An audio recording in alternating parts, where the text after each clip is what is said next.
Hi, everybody. My name is Sergio, and I do Mexica Aztec dancing here in the Twin Cities. By the way, if you don't know, that's me in the videos drumming. I had long hair till I was 16.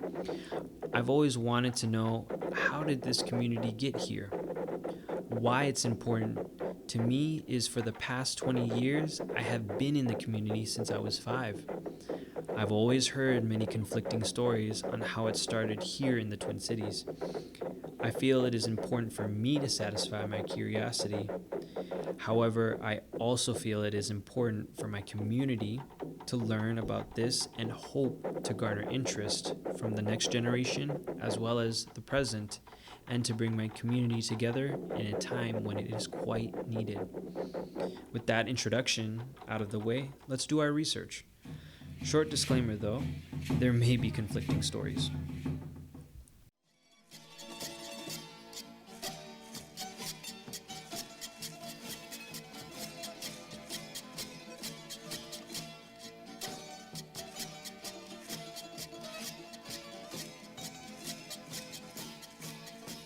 Soy danzante por amor a mis ritos y a mi Dios. Soy danzante por amor a mis ritos y a mi Dios.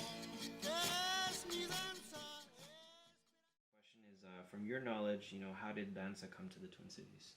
Opportunity came through my involvement at the university to start learning the traditions from teachers who were involved in, creating Day of the Dead or creating other of the cultural things that resonated with me. And at the same time, there was a hunger strike in St. Cloud State.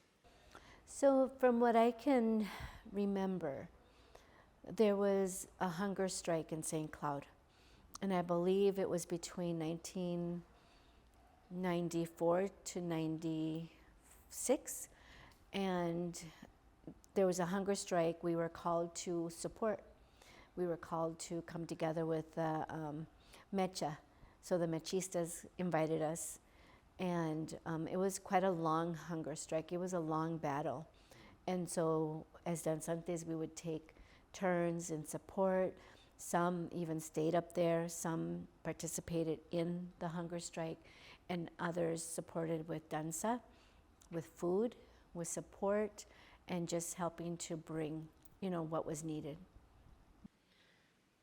During the hunger strike, and I didn't know it then, but then I learned later, there was a professor there who was also a dancer, but he was a conchero dancer, and I yet didn't know about concheros. And the students had invited a dance group from California. And so this dance group and their leader became sort of like our guides, because we were learning through videos, through videos of Jefe Andres Segura Granados, Nicanca, and who was a wonderful and it is a revered teacher, and also one of the people who was very politically involved in the fight to get the Zócalo as a space for dancers, who was also marching. So I said there's precedent for political involvement. When my parents came through Cotemoc, it was already established. Mm-hmm. So during that time, you were able to see Cotemoc established. But before then, there was already Danza, but there was no group, no name. Is that correct? That is correct. Okay. We were Cuauhtémoc before it was even named. Yeah. Okay. We were, just getting together to practice, and we started discussing. Well, this seems like something that we want to hold on to, and what is it that we want to call ourselves? How do we want to identify? And at that time, Cuauhtémoc was the kind of circle that we had connection to and connection with. And so we decided, as a group, to call ourselves Cuauhtémoc. And that's where it kind of started becoming a little bit more formal, still very informal, casual, but definitely we decided to take on a more formal relationship with Cuauhtemoc and the values and what we thought at that time was a vision for a healthy community. Well, Right.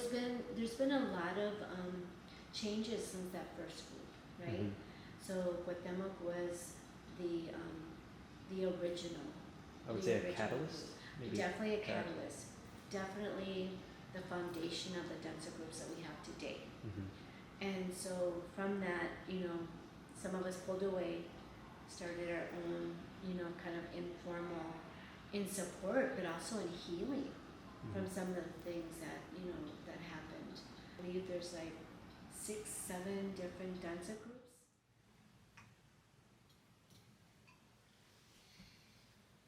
Hi everybody. Thank you all for watching my documentary. I put a lot of time and energy, more than I anticipated, into this. But I wanted to record myself and share a few more things about my intentions for the documentary. First off, I'd like to say about what I could have done better within doing the documentary project. And for starters, I did not record as many interviews as I wanted to, which I wanted to get 1 or 2 more interviews from around this time period for folks who could speak on it. However, I wanted to respect the parameters for the 5 to 10 minute one, 10 being the max for each documentary here. But I also was not able to connect or be able to get the interviews in time, and hopefully on my own I'll do that.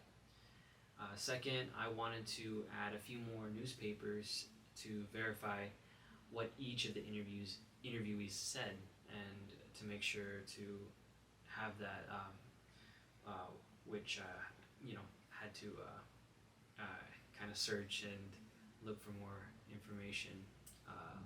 And third is I wish I had put more time and energy into myself learning, the type of footage I wanted to capture and editing style I've been inspired by. My next point, as the audience, it is up to you if any of this is true.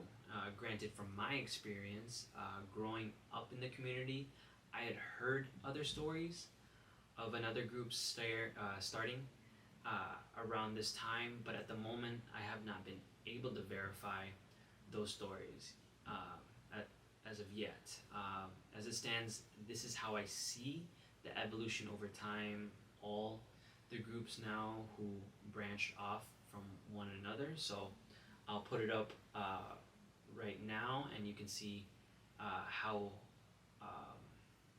it stands at the moment from my research. Thirdly, my intention for this documentary was both out of my interest to know more about the history, but to hopefully garner interest within my own community. And finally, the future for this project is to eventually edit a longer extended cut to keep interviews pieced as a whole. I'd also like to come from this project and hopefully create a docu-series focusing on the different aspects surrounding danza, such as the evolution of the drum, the trajes, looking into the medicine, looking at the agricultural practices, the architecture of that time, as well as mathematics. I feel by doing this, we could garner more interest within my community and light a passion for people wanting to know more about this. And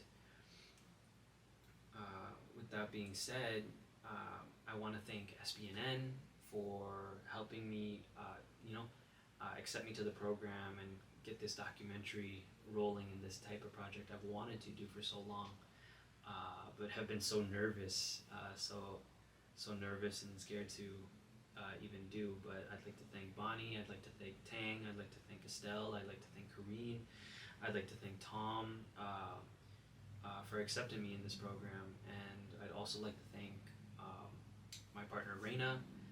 Without her, I would have never been able to do any of this without her support. So I want to say thank you so much. I'd like to also thank my son, who is definitely a joy in my life, and I'd also like to thank our friend Marcia, who helped me do all these recordings that you saw within the documentary. So I want to thank the audience. Thank you so much for coming. Thank you for taking the amount of time and energy to watch this, and I hope everyone has a great year. So thank you. Tasakumati.